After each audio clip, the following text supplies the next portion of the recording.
የራስን ውሳኔ በፈልክበት ሳትወስን የለ እኔም የራሴን ውሳኔ ወሰንኩኝ። ሶስትን ደግሞ አንተን ጎድቼ አይደለም። ገባህ አይደለ?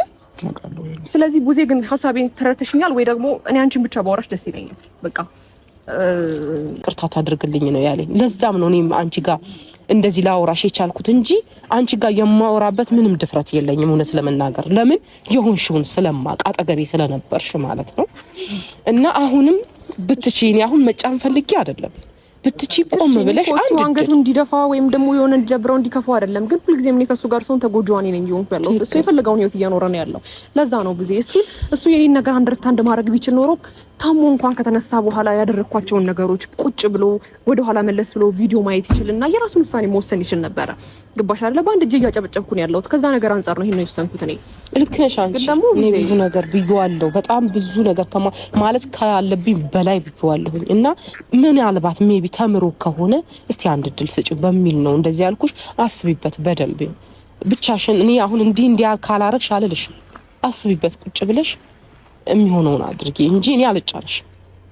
እሺ እሺ እሺ በቃ እሺ ቻው። እሺ እነሱ ማግኘት ስላለብኝ እሺ ቻው። ሰላም ጋይዝ እንዴት ናችሁ? አለን እግዚአብሔር ይመስገን። ዛሬ በጣም ገርሞኝ ነው የመጣሁት። ማለት ቡዜ አንቺ እውነትም እንደ ሄርሜላ አዝነሽ ነው ማለት ለወንድምሽ ብለሽ እንጂ እንደ ሄርሜላ አዝነሽ ነው ነገ የሚደርስባትን ጉዳት አስበሽ ነው የመጣሽው።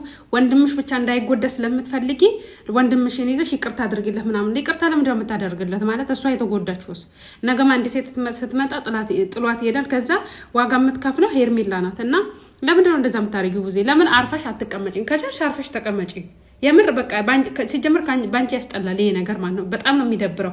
በማያገባት በዛም ትገባለች። ሰሞኑ ምን አለች? ሄርሜላን ሩታና እሷን ይዛ በቃ ሩታ ሄርሜላ ይቅርባችሁ፣ አብርሽ ለእናንተ የሚሆን ልጅ አይደለም፣ እኔንም አልሰማ ብሎኛል፣ ስለማይሆን ለእናንተ ስለማይሆን ራቁትና የራሳችሁን ህይወት ጀምሩ አለች። ሰሞኑ እንግዲህ የምር ሰምታችኋታል ሰሞኑ አይደለ? እሺ አሁን ደግሞ ለምንድን ነው ሩታን ይቅርታ ሄርሜላ ይቅርታ አድርጊለት የምትያት? ማለት ያሰብሽው ወንድምሽ እንዳይጎዳ ብቻ ስለምትፈልጊ ይቅርታ አድርጊለት ምናምን። ለምንድን ነው ይቅርታ የምታደርግለት?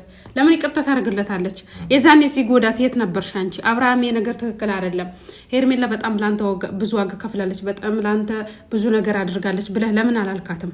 አላልሽው ለአብርሽ ማለት ነው። ዛሬ ሄርሜላ ስትጎዳ ምን ስትል ዝም ብለሽ አብርሃም ወደ ፍቅር ሲሄድ ዝም አልሽው፣ አምጥቶ ሲያስተዋውቅሽ ዝም አልሽው። ከዛ አሁን ፍቅር የውሸት እንደቀረበችው ስታቂ ሩት ሄርሜላን ይቅርታ አድርጊለት ምናምን። ለምን ነው ይቅርታ የምታደርግለት? ምን ያለ ወንድምሽ ወንድ የለም አልሽ በማያገባሽ ነገር። አንቺም ወንድምሽም ማለት ነው እንዴ የምትባሉ የምን በጣም ነው የሚያስጠሉት ጋይዝ። በነገራችን ላይ ምን አገባችሁ? እሷ በወሰነችው ውሳኔ እናንተ ምን አገባችሁ? ለምን ጥልቅ ትላላችሁ? በቡና ይገባ ዝም ቢመስል እንዴ። ሰሞኑ ፍቅር ይዞ ሲመጣ ሄደሽ አልተዋወቅሽም እንዴ? እያስመሰልሽ ማለት ነው። ወንድሜ እንደዚህ ብሎኛል አልሰማ ብሎኛል ምናምን ብለሽ ደግሞ ስታወሪ ነበረ። ሶ ልጅታን ታያት፣ በቃ ታያት፣ የምር ታያት። አትፈልጎም አይደለ? ታያት፣ አታስገጅዲያት እንዴ። በግድ የሚሆን ነገር የለም። ምን አስበሽ ነው አንቺ? በቃ ታያት እና የራሷን ህይወት ትኑሩበት። አንቺን አይመለከትም። ደግሞ አሁን እንደ አዲስ አጀንዳውን ልትጀምር ይሆናል። ከዛ አሁን እንትና ምንድን ነው የሚባል ይሄ ሩታን ደግሞ ታቀርቢያትና ከሩታ ጋር አንድ ሁለት ፈለ ማለት ልትጀምርልን ነው። በጣም ነው የሚያስጠላው። አንቺ ትልቅ ሰው ነሽ፣ የምር በጣም ትልቅ ሰው ነሽ። የልጆች እናት ነሽ። አርፈሽ አትቀመጭም? ምን ያዋርድሻል? በየሄድሽበት እንደዚህ የምትከናነቢ ውርደትሽን ማለት ነውና አንቺ ስለምታከብር አንቺ ስለምትፈራ ነው ይዟት ያመጣው። እንደ አብርሽ ያስጠላኝ ሰው የለም በነገራችን ላይ ጋይስ። በጣም ነው ያስጠላኝ። የምሬ ነው የምላችሁ። ማለት እኔ እንጃ አላውቅም ለምን እንዳስጠላኝ። የሆነ በቃ አስመሳይ ምናምን። አሁን ፍቅር የውሸት እንደቀረበችው ሰዓት ሄርሜላ ጋር ሮጦ ይሄዳል። ምን ታርግ ሄርሜላ ባለጌ። የምር እንዴት እንዳስጠላኝ ጋይስ። በጣም ነው ያስጠላኝ። ሄርሜላ የምሬ ነው የምልሽ። አሁን ተመልሰሽ የምትመጪ ከሆነ ይጎዳሻል። በጣም ነው የሚጎዳሽ። ረዛ አሁን ራቂ በቃ። በወሰንሽው ውሳኔ ወደ ኋላ እንዳትይ። ማንንም አሁን ያሽቃብጣል። ነገ ካንቺ ጋር አብሮ የሚኖር ሰው የለም። ገብቶሻል? ቡዜ ትገፋፋሻለሽ፣ ምን ትልሻለሽ። ነገ ግን አብራሽ አትኖርም። ከዚህ በላይ ነው